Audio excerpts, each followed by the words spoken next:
I've always been looking for the perfect time to read, to highlight everything I've read, like in terms of, okay, I've read chapter one, I've read episode one, okay, now talk about it. I wrote a blog about it already, but I think I would like to talk about it like right now.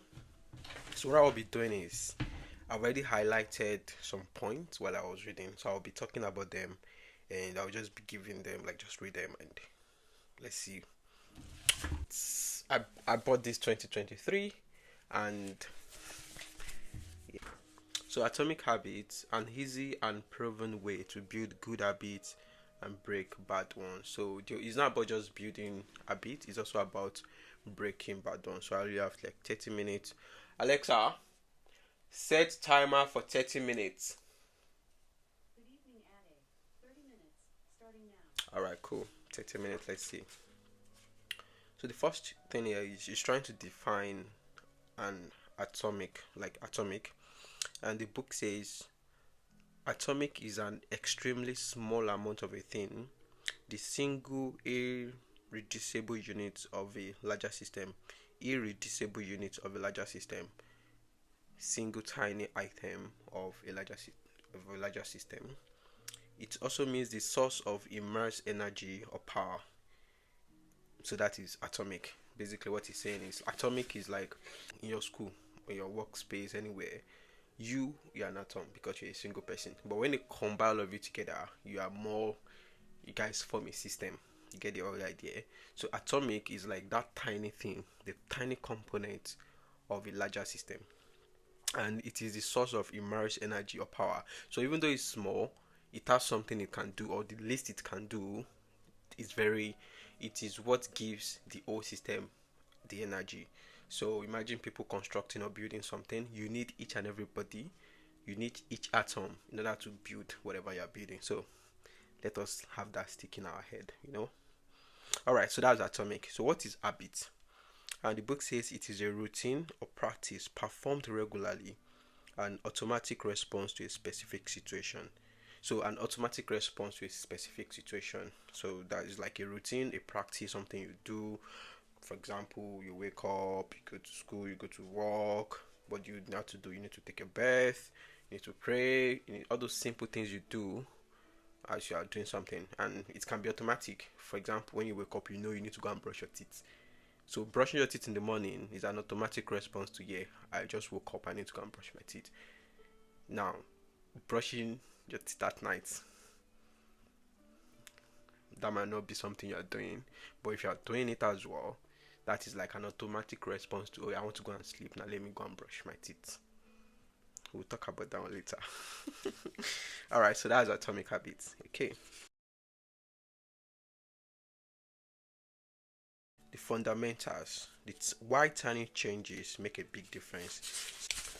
The book one, the part one is saying, the chapter one is surprising power of atomic habits. So yeah, one of the points I made here is that the aggregation of marginal gains. So Basford has been hired to put British cycling on a new trajectory. What made him different from previous coaches was his relentless commitment to a strategy that he referred to as the aggregation of marginal gains. Aggregation of marginal gains. This is a very big English. Aggregation of marginal gains. So aggregation basically means the collection, aggregate, add more things together.